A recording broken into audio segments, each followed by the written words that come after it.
Dear viewer, today let's examine another, sick and creepy, radiography of this metastatic evil, capitalism. The tyranny of forced positivity under capitalist exploitation. In modern corporate culture, a disturbing paradox emerges. Employees are compelled to wear perpetual smiles while systemic exploitation erodes their well-being.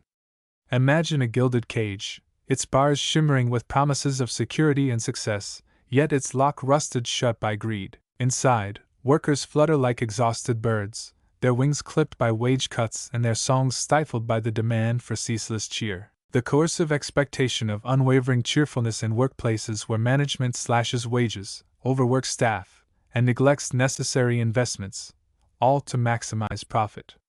This is the paradox of capitalism, a system that parades prosperity while shackling laborers to a script of performative joy. If management denies help, teamwork, safe tools, and overloads workers, all while demanding ear-to-ear smiles, they reveal not a workplace, but a theater of exploitation. Here, workers are not employees. They are marionettes dangling on fraying strings, forced to dance as the masters above tighten their grip. Such environments reveal a dehumanizing facet of capitalism, where workers are treated as disposable cogs, their dignity secondary to corporate greed. Erosion of livelihoods, wage cuts, and overwork. Capitalist structures often prioritize profit over people, a reality starkly evident in decisions to cut wages and overtime. Employees, already grappling with stagnant pay, face dwindling compensation as companies offshore labor or automate roles. Overwork becomes normalized, with staff pressured into unpaid overtime under threat of job loss. These practices inflate executive bonuses while workers struggle to afford basics, trapped in a cycle of financial precarity. The message is clear: compliance is non-negotiable, and dissent risks unemployment. The machinery of exploitation, grinding gears and hollow promises. Capitalism's engine runs on the fuel of human labor, its gears grinding workers into dust. To cut costs, companies strip the machine of vital parts. Overtime pay becomes a relic, wages shrink like parchment in flame, and staffing levels plummet until employees are little more than skeletal crews. Workers become cogs in a rusting apparatus, their bodies and minds strained to keep the profit wheels spinning. Each unpaid hour is a turn of the screw, each denied break, a drop of oil withheld.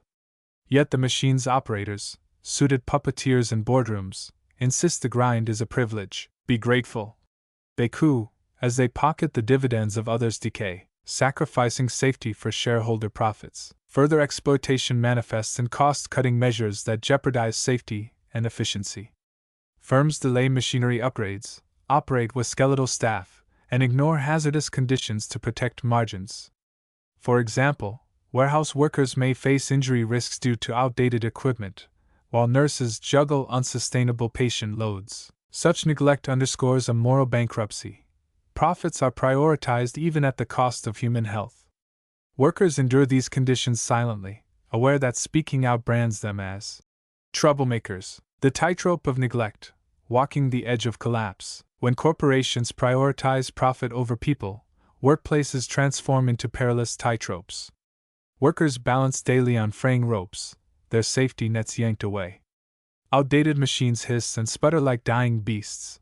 Tools crack under pressure, threatening to snap and maim. Staffing shortages force employees to juggle the workloads of three, their arms trembling under the weight. Yet management watches from solid ground, barking orders through megaphones. Smile while you sway. Pretend this is fun. To stumble, to show exhaustion, frustration, or fear, is to risk a fatal plunge. The message is clear: perform perfection, or plummet into the abyss of unemployment. The facade of forced positivity. Amid these injustices, the demand for constant cheerfulness adds insult to injury. Corporations enforce positivity through surveillance, peer pressure, and punitive measures, weaponizing slogans like, "We're a family," to gaslight employees. Service workers, for instance, must smile through customer abuse, internalizing stress to avoid reprisal. This psychological manipulation stifles valid grievances, framing systemic issues as individual attitude failures.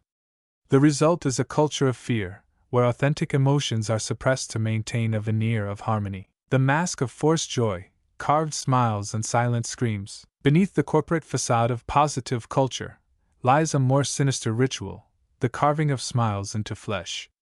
Workers are ordered to don masks of relentless cheer, their true faces hidden beneath layers of scripted enthusiasm. A cashier's grin becomes a rictus of pain as customers hurl abuse. A nurse's soothing tone cracks under the weight of impossible hours. These smiles are not expressions of happiness. They are brands seared into skin to mark compliance. To remove the mask, even for a moment, is to invite punishment. Dissenters are labeled toxic, their grievances framed as infections to be purged. The workplace becomes a gallery of haunted portraits, each face frozen in a lie. Conclusion: the absurd enforcement of mandatory cheerfulness in workplaces rife with exploitation is not merely hypocritical, it is a grotesque parody of human dignity. To demand ceaseless smiles from workers while slashing their wages, denying them safe tools, overloading them with unsustainable demands, and treating them as disposable labor is not just unethical, it is a form of psychological violence. This tyrannical expectation transforms employees into puppets, forced to perform happiness while their livelihoods are gutted and their bodies exhausted. The capitalist slave masters, cloaked in corporate jargon about team spirit and positive culture, weaponize happiness as a tool to silence dissent. They gaslight workers into believing that their suffering is a personal failing, a refusal to be resilient, or embrace the grind, rather than a systemic crime of greed. This is not management, it is coercion. To fire someone for failing to smile through indignity is not leadership, it is despotism dressed in a suit. Let us name this farce for what it is: a calculated strategy to dehumanize workers, to strip them of their right to anger, grief, or exhaustion, emotions that might threaten profit margins. Forced positivity is the mask capitalism forces labor to wear so shareholders never have to see the blood, sweat, and tears that fund their dividends. It is a lie designed to absolve the powerful of guilt while keeping the oppressed docile. Workers must reject this farce. To resist forced cheerfulness is not negativity, it is an act of defiance against a system that profits from their silence. Solidarity, not smiles, will dismantle these chains. Until corporations are held accountable for their exploitation, the demand for performative happiness will remain what it has always been: the grinning skull of capitalism, laughing at the suffering it creates. Folks, a smile forced through exploitation is not a sign of contentment. It is the grimace of a worker biting their tongue to survive. Tear off the mask. Please tell me what you think and how you feel about this issue. Analyze it, brainstorm it, debate it, and if you like it, please share it. Thank you for watching. I truly and highly appreciate you, and God bless you.